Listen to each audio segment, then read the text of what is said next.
ഡേവിൾസ് love. രചന നന്ദന. അവതരണം ഷാഹുൽ മലയിൽ. Editing Shereej Poonoor. കേട്ട വാക്കുകളുടെ നടുക്കത്തിൽ നിന്നും മോചിതയാവാതെ അവൾ അവിടെ തന്നെ തറഞ്ഞിരുന്നു പോയി. മനക്കിലെ ഗേറ്റ് കടന്ന് ദത്തന്റെ കാർ ഇരുമ്പരോടെ മുറ്റത്ത് വന്ന് നിന്നു. ഡോർ തുറന്ന് പുറത്തേക്ക് ഇറങ്ങിയ ദത്തന്റെ ചുണ്ടിൽ മനോഹരമായൊരു പുഞ്ചിരി ഉണ്ടായിരുന്നു. വാടാ. മറുവശത്ത് ഡോർ തുറന്നിറങ്ങിയ വിഷ്ണുവിനോടായി പറഞ്ഞുകൊണ്ട് അവനകത്തേക്ക് കയറിപ്പോയി. അപ്പച്ചി. ഡൈനിങ് ടേബിളിന്റെ മുമ്പിൽ നിന്ന് ഭക്ഷണം വിളമ്പിക്കൊണ്ടിരുന്ന രാജേശ്വരി അവന്റെ ശബ്ദം കേട്ടും തിരിഞ്ഞു നോക്കി. അപ്പോഴേക്കും അവൻ പുറകിൽ നിന്ന് അവരെ പുണർന്നിരുന്നു.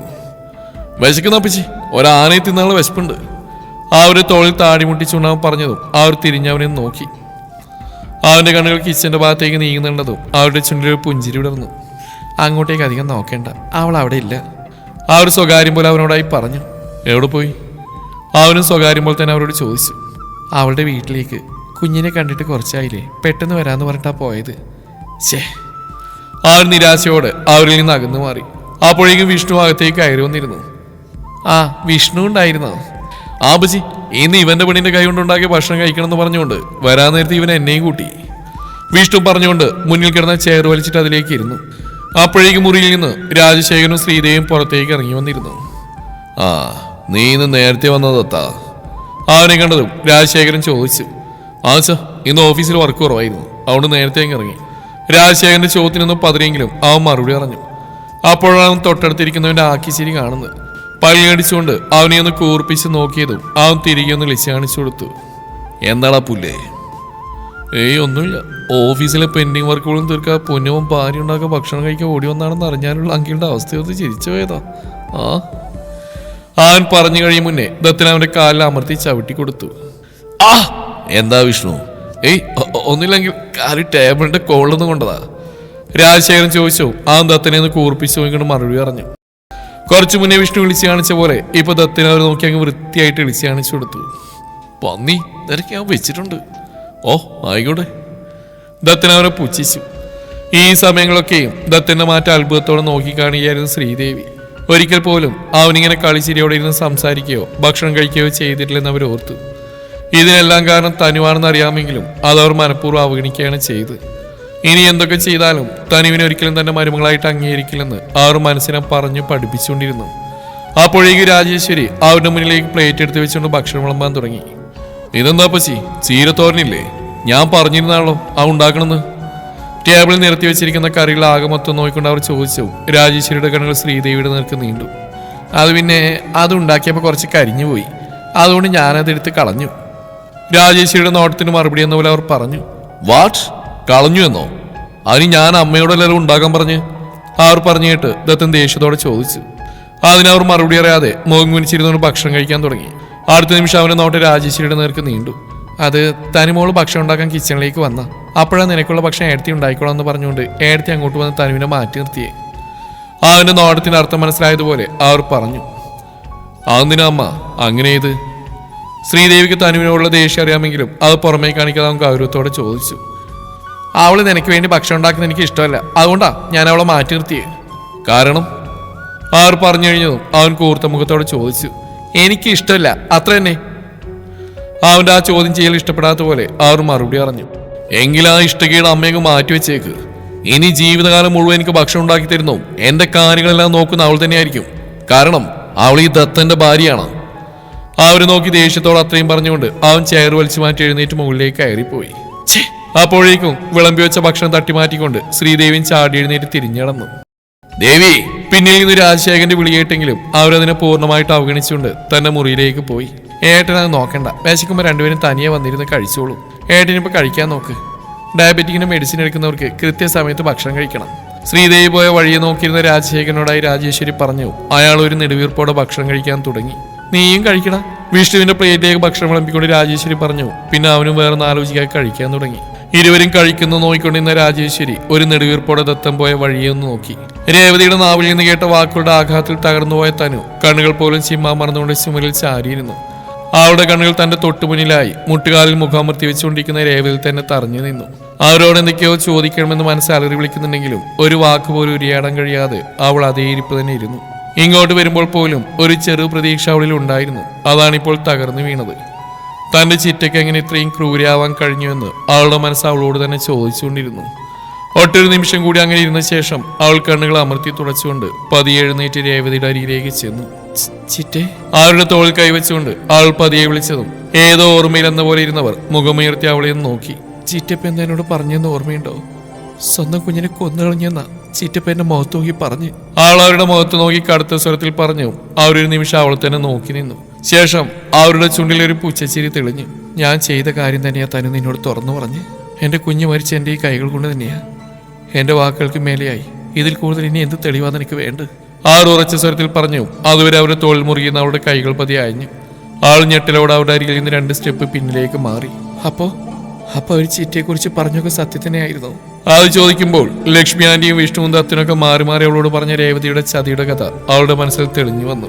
അവൾ ദയനീയതയോടെ അവരുടെ മുഖത്തേക്ക് നോക്കിയതും അവർ യാതൊരു മടിയും പറയാതെ അവളുടെ മുഖത്തേക്ക് തന്നെ നോക്കിക്കൊണ്ടിരുന്നു. നിമിഷ നേരം കൊണ്ട് തനുവിന്റെ മുഖത്തേക്ക് ദേഷ്യം ഇരച്ചു കയറി. നിങ്ങൾ ഇത്രയും ദുഷ്ട സ്ത്രീയായിരുന്നോ? പാൽമണം പോലും മാറാത്തൊരു പിഞ്ചു കുഞ്ഞിനെ, അത് സ്വന്തം കുഞ്ഞിനെ നിങ്ങൾക്ക് എങ്ങനെ ഇത്രയും ക്രൂരാവാൻ കഴിഞ്ഞ്? ആൾ അവരെ നോക്കി അലറിക്കൊണ്ട് ചോദിച്ചു. ലക്ഷ്മിയാരിയുടെ നാവിൽ നിന്ന് സത്യങ്ങൾ അറിഞ്ഞ നിമിഷം മുതൽ ഈ നിമിഷം വരെ എല്ലാവരും തെറ്റിദ്ധാരണ മാത്രമായിരിക്കണമെന്ന പ്രാർത്ഥനയോടെയായിരുന്നു ഞാൻ കഴിഞ്ഞത്. എന്നിട്ടും അതിന് മറുപടിയൊന്നും പറയാതെ അവർ അതേ ഇരിപ്പിരുന്നതേയുള്ളൂ. അമ്മയില്ലാത്ത എന്നെയും കുഞ്ഞുവിനെയും പൊന്നുവരെ നോക്കി ഞങ്ങളുടെ ചിറ്റയുടെ കഥ വാനോളം പുകഴ്ത്തിക്കൊണ്ട് നടന്നവളായിരുന്നു ഞാൻ. പക്ഷെ സ്വന്തം കുഞ്ഞിനെ കഴുത്തിരിച്ച് കൊന്നിട്ടാണ് ചേട്ടത്തിയുടെ മക്കളെ പൊന്നുപോലെ നോക്കുന്നെന്ന സത്യം ഞങ്ങൾ അറിഞ്ഞിരുന്നില്ലല്ലോ. ആൾ വെറുപ്പോടെ അവർ നോക്കിക്കൊണ്ട് പറഞ്ഞു. നിങ്ങളെപ്പോലെ ഒരു സ്ത്രീയാണല്ലോ ഞാൻ എൻ്റെ അമ്മയെ പോലെ കണ്ട് സ്നേഹിച്ചെന്ന് ഓർക്കുമ്പോൾ എനിക്ക് എന്നോട് തന്നെ വെറുപ്പ് തോന്നുക. ഈ നിമിഷം തന്നെ ഞാൻ ഇവിടുന്ന് ഇറങ്ങുക.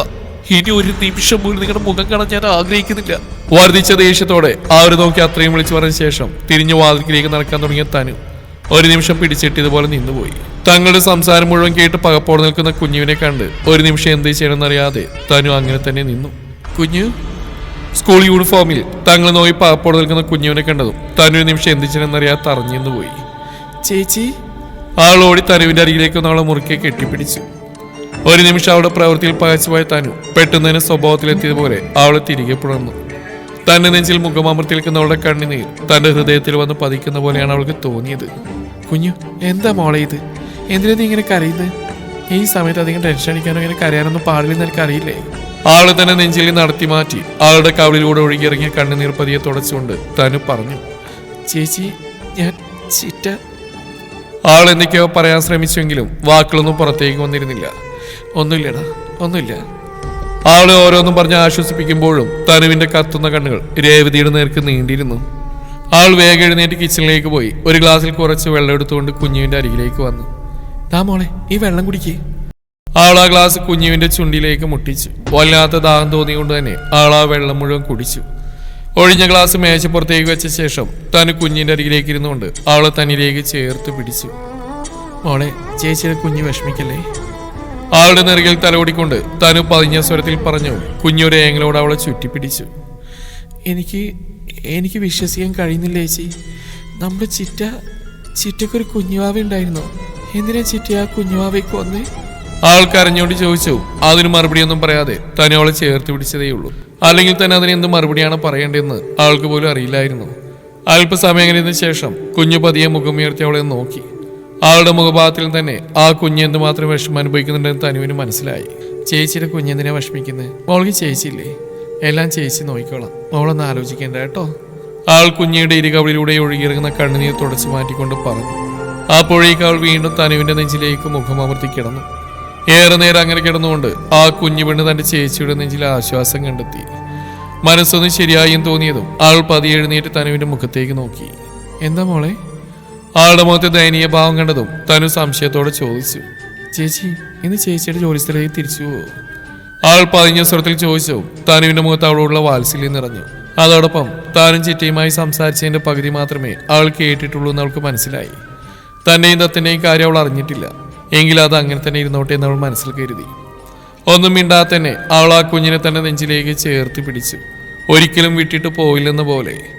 ആ സമയം ഇരുവരുടെയും കണ്ണുകൾ നിറഞ്ഞൊഴുകുന്നുണ്ടായിരുന്നു. മൊബൈലിൽ ബെല്ലടിക്കുന്ന ശബ്ദം കേട്ടപ്പോഴാണ് ഗാഠമായ നിദ്രയിലായിരുന്ന ദത്തൻ കണ്ണുകൾ തുറക്കുന്നത്. ഒരു നിമിഷം അവന് ചുറ്റിനുള്ളൊന്നും മനസ്സിലാവുന്നുണ്ടായിരുന്നില്ല. ഉച്ചയ്ക്ക് ലഞ്ച് പോലും കഴിക്കാതെ വന്നു കയറി കിടന്നതാണ്. എന്തൊക്കെയോ ആലോചിച്ചുകൊണ്ട് കിടന്ന മാത്രമേ ഓർമ്മയുള്ളൂ. എപ്പോഴോ ഉറങ്ങിപ്പോയി. പതിയെ അവന് സ്ഥലകാലബോധം വന്നു. അവൻ കട്ടിൽ നിന്ന് എഴുന്നേറ്റ് ഹെഡ് ഡ്രസ്സിലേക്ക് ചാരിയിരുന്നു. കയ്യെത്തി ടേബിളിരുന്ന് മൊബൈൽ എടുത്ത് നോക്കിയതും അതിൽ സമയം 6 മണി കഴിഞ്ഞ് കണ്ട് അവന്റെ കണ്ണുകൾ ചുരുങ്ങി. ഇവളിതുവരെ വന്നില്ലേ? മുറിയിൽ തനുവിനെ കാണാതെ അവൻ സംശയത്തോടെ ചോദിച്ചു. ഇനി വന്നിട്ട് താഴെ നിൽക്കും മറ്റാണോ? എന്തായാലും താഴെ പോയി നോക്കാം. അവൻ മനസ്സിൽ പറഞ്ഞുകൊണ്ട് കട്ടിൽ നിന്ന് എഴുന്നേറ്റ് വാഷ്റൂമിലേക്ക് കയറി. ദത്തൻ ഫ്രഷായി താഴേക്ക് ഇറങ്ങി വന്നു. പൂജാമുറിയിൽ വിളക്ക് വെച്ചുകൊണ്ട് പുറത്തേക്ക് ഇറങ്ങി വരുന്ന രാജേശ്വരിയാണ് കാണുന്നത്. നീ എഴുന്നേറ്റോ ദത്ത? വൈകിട്ട് ചായ കുടിക്കാൻ നിന്നെ വന്ന് വിളിച്ചിരുന്നു. അപ്പോഴേക്കും നീ നല്ല ഉറക്കമായിരുന്നു. പച്ചി നല്ല ക്ഷീണമായിരുന്നു. കിടന്നു മാത്രമേ ഓർമ്മയുള്ളൂ, ഉറങ്ങിപ്പോയി. ആർ പറഞ്ഞു കേട്ട് അവൻ മറുപടി പറഞ്ഞു. നീ ഇരിക്കെ, ഞാൻ ചായ എടുക്കാം. പിന്നെ വിഷ്ണു നിന്നെയും കാത്ത് വൈകുന്നേരം വരെ ഇവിടെ ഉണ്ടായിരുന്നു. നീ എഴുന്നേൽക്കുമ്പോൾ അവനൊന്ന് വിളിക്കാൻ പറഞ്ഞിരുന്നു. അതും പറഞ്ഞുകൊണ്ട് അവർ തിരിഞ്ഞടക്കാൻ തുടങ്ങിയതും ദത്തൻ അവരെ തടഞ്ഞു. വേണ്ട പച്ചി, തനിയുടെ അവളോട് പറഞ്ഞാൽ മതി, അവള് കൊണ്ടുവരും ചായ. അവൻ പോക്കറ്റിൽ നിന്ന് ഫോൺ കയ്യിലേക്ക് എടുക്കുന്നിടയിൽ രാജേശ്വരി നോക്കിക്കൊണ്ട് ഒരു ചിരിയോടെ പറഞ്ഞു. അതിനവളിവിടെ ഇല്ലല്ലോ. അപ്പച്ചി പറഞ്ഞു കേട്ട് അവന്റെ കണ്ണുകൾ ചുരുങ്ങി. ഇല്ലേ? വീട്ടിൽ പോയിട്ട് അവൾ ഇതിൽ വന്നില്ലേ? അവൻ ഗൗരവത്തോടെ ചോദിച്ചു. ഇല്ല, കുറെ നാൾ കൂടി ചേച്ചി കണ്ടുകൊണ്ട് തനുവിന്റെ അനിയത്തിക്കുട്ടി മോളെ അവിടെ പിടിച്ചെടുത്തേക്കുക. ഇന്ന് വരില്ലെന്ന് കുറച്ചു മുന്നേ വിളിച്ചു പറഞ്ഞിരുന്നു. അവന്റെ മുഖത്തെ സംശയം തീർക്കാൻ എന്ന പോലെ അവർ വിശദമായി തന്നെ പറഞ്ഞു കൊടുത്തു.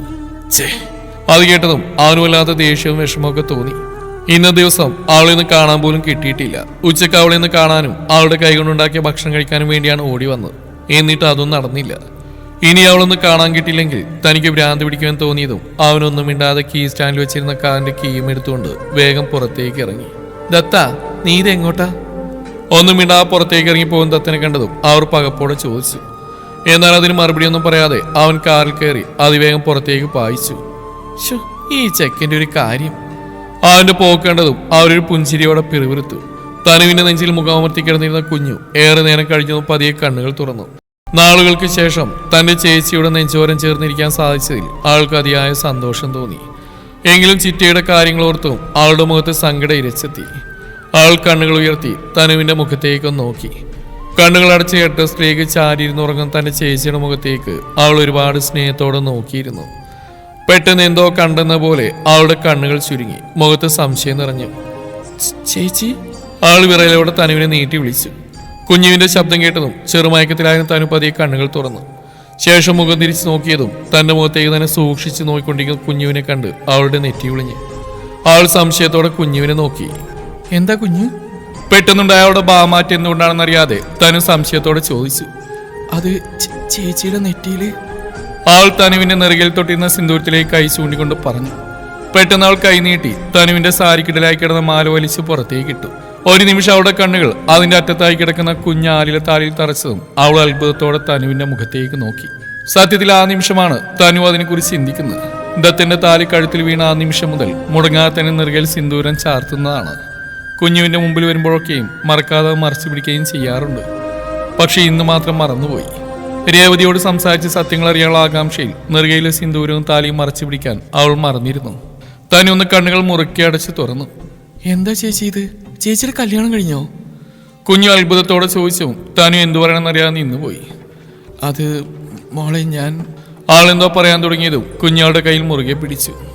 ചേച്ചി ജോലിക്കാണെന്ന് പറഞ്ഞു പോയത് കല്യാണം കഴിക്കാനായിരുന്നോ? എന്താ ചേച്ചി എന്നെ അറിയിക്കാ ചേച്ചി കല്യാണം കഴിച്ച്? അതും ഇത്ര പെട്ടെന്ന്. എന്നിട്ട് ഇത്രയും ദിവസമായിട്ട് എന്നോടൊന്നും പറഞ്ഞ പോലും ഇല്ലല്ലോ. എന്തിനാ ചേച്ചി ഇതിനോട് മറച്ചു വെച്ച്? ആരാ ചേച്ചിയുടെ ഭർത്താവ്? കുഞ്ഞു പരിഭവത്തോടെ ഓരോ ചോദ്യങ്ങളായി ചോദിച്ചുകൊണ്ടിരുന്നു. ആ നിമിഷം അവളുടെ മനസ്സിൽ മറ്റൊന്നും തന്നെ ഉണ്ടായിരുന്നില്ല. തന്റെ ചേച്ചിയുടെ വിവാഹം കഴിഞ്ഞെന്ന ചിന്ത മാത്രം അവളിൽ നിറഞ്ഞു നിന്നു. അവളോട് എന്തു പറയുന്നറിയാതെ ഒരു നിമിഷം തന്നെ കുഴങ്ങി. അത് മോളെ, എല്ലാം ഞാൻ പറയാം, മോള് സമാധാനമായിട്ടിരിക്കേ. ഇനി അവളോടൊന്നും മറച്ചു പിടിച്ചിട്ട് കാര്യമില്ലെന്ന് അറിയാവുന്നതുകൊണ്ട് തന്നെ അവളോടെല്ലാം പറയാൻ തന്നെ തന്നെ തീരുമാനിച്ചു. മോള് മനക്കിലെ ദേവതത്തിനെ കുറിച്ച് കേട്ടിട്ടില്ലേ? ഒട്ടൊരു നിമിഷത്തെ നിശബ്ദതയ്ക്ക് ശേഷം ഒരു ദീർഘശ്വാസം എടുത്തുകൊണ്ട് തന്നെ ചോദിച്ചു. കുഞ്ഞോളെ സംശയത്തോടെ നോക്കി. ശേഷം അറിയാമെന്ന രീതിയിൽ തലയാട്ടി കാണിച്ചു. അതായത് മോളെ, ആ മനക്കിലെ ദേവതത്തിനാ ചേച്ചിയെ വിവാഹം കഴിച്ച്. അദ്ദേഹത്തിന് ചേച്ചി ഒരുപാട് ഇഷ്ടമായിരുന്നു. അതുകൊണ്ടാണ് പെട്ടെന്ന് തന്നെ കല്യാണം നടത്തിയത്. കുഞ്ഞുവിനോടത് പറയുമ്പോൾ അവളുടെ ശബ്ദം വല്ലാതെ ഇടറിപ്പോയിരുന്നു. എങ്കിലും യഥാർത്ഥ സത്യം അവൾ അറിഞ്ഞാൽ അതവളുടെ ഈ അവസ്ഥയിൽ അവളുടെ ശരീരത്തെയും മനസ്സിനെ എങ്ങനെ ബാധിക്കുമെന്ന് അറിയാത്തതുകൊണ്ടാണ് തൽക്കാലം താനും അങ്ങനെ നുണ പറഞ്ഞ്. എന്ത്? അയാൾക്ക് ചേച്ചിയെ ഇഷ്ടമാണെന്നോ? അതിന് അവരൊക്കെ വലിയ ആൾക്കാരല്ലേ ചേച്ചി? അവൾ ആകാംക്ഷയോടെ ചോദിച്ചു. വലിയ ആൾക്കാരൊക്കെ തന്നെയാ. പക്ഷെ ദേവേടിന് ചേച്ചി ഒരുപാട് ഇഷ്ടമായിരുന്നു. അതാ കല്യാണം കഴിച്ചത്. ആൾ കുഞ്ഞുവിന് മനസ്സിലാവുന്ന രീതിയിൽ പറഞ്ഞു കൊടുത്തു. എന്നാലും ഇഷ്ടമാണെന്ന് വെച്ച് ഇത്ര പെട്ടെന്ന് കല്യാണം കഴിക്കുമോ? അതും എൻ്റെ സർജറി സമയത്ത്? പെട്ടെന്ന് അവൾ എന്തോ ഓർത്ത പോലെ തനുവിൻ്റെ മുഖത്തേക്ക് തന്നെ സൂക്ഷിച്ച് നോക്കി. സത്യം പറയേച്ചി, അയാൾ ചേച്ചിയെ ഭീഷണിപ്പെടുത്തി കല്യാണം കഴിച്ചാണോ? അല്ലാതെ എൻ്റെ സർജറി സമയത്ത് ചേച്ചി ഒരിക്കലും അയാളുടെ ഭാര്യയാവാൻ സമ്മതിക്കില്ലെന്ന് എനിക്ക് ഉറപ്പുണ്ട്. ഇനി എൻ്റെ സർജറിക്കുള്ള പണം തന്ന അയാളാണോ? പറയേച്ചി, എനിക്ക് സത്യം അറിയണം. കുഞ്ഞുവിൻ്റെ ശബ്ദം ക്രമാതീതമായി ഉയർന്നു. അവൾ കട്ടിൽ നിന്ന് ചാടി എഴുന്നേറ്റ് തനുവിനോടായി ചോദിച്ചു. മോളെ, നീ എന്തീ കാണിക്കുന്നത്? ഞാൻ പറയാം, നീ ഇവിടെ ഇരിക്കുക. തനു അവളെ കട്ടിലേക്ക് പിടിച്ചിരുത്തി. അത് മോളെ, അപ്പോഴത്തെ സാഹചര്യത്തിൽ വിവാഹം നടത്തേണ്ടി വന്നതാ. ആൾ പറഞ്ഞു കേട്ട് കുഞ്ഞോളെ സംശയത്തോടെ നോക്കിക്കൊണ്ടിരുന്നു. അതായത് മോള് പറഞ്ഞ പകുതി ശരിയാ. മോളുടെ സർജറിക്കുള്ള പണം തന്ന അദ്ദേഹം. അതുപോലെ ചേച്ചിയെ ഭീഷണിപ്പെടുത്തി തന്നെയാണ് വിവാഹം നടത്തിയത്. പക്ഷേ ആ ചേച്ചിയോടുള്ള അദ്ദേഹത്തിന് പ്രണയം കൊണ്ടായിരുന്നു മോളെ, ചേച്ചിയെ നഷ്ടപ്പെടാതിരിക്കാൻ. അല്ലെങ്കിൽ ആ സമയത്ത് ചേച്ചി വിവാഹത്തിനൊന്നും സമ്മതിക്കില്ലെന്ന് അദ്ദേഹത്തിന് അറിയായിരുന്നു. ആൾ പറഞ്ഞു കേട്ട് തിരികെ എന്തോ പറയാൻ തുടങ്ങിയ കുഞ്ഞുവിൻ്റെ കണ്ണുകൾ വാതിൽക്കൽ നിൽക്കുന്ന ആളിനെ കണ്ട് മിഴിഞ്ഞു വന്നു. ദേവദത്തൻ സാർ? കുഞ്ഞുവിന്റെ നാവിൽ നിന്ന് വീണ നാമം കേട്ട് തിരിഞ്ഞു നോക്കിയ തനു മാറിൽ കൈയും കെട്ടി ഒരു കള്ളച്ചിരിയോടെ വാതിൽപ്പടിയിൽ ചാരി നിൽക്കുന്ന ദത്തനെ കണ്ട് തറഞ്ഞു നിന്നു. അവന്റെ മുഖഭാഗത്തിൽ നിന്ന് തന്നെ താൻ പറഞ്ഞൊക്കെ അവൻ കേട്ടു എന്ന് മനസ്സിലായതും തനു എന്ത് ചെയ്യണമെന്നറിയാതെ അങ്ങനെ തന്നെ നിന്നുപോയി. തുടരും ഈ കഥയുടെ ബാക്കി ഭാഗം നാളെ ഇതേ സമയം.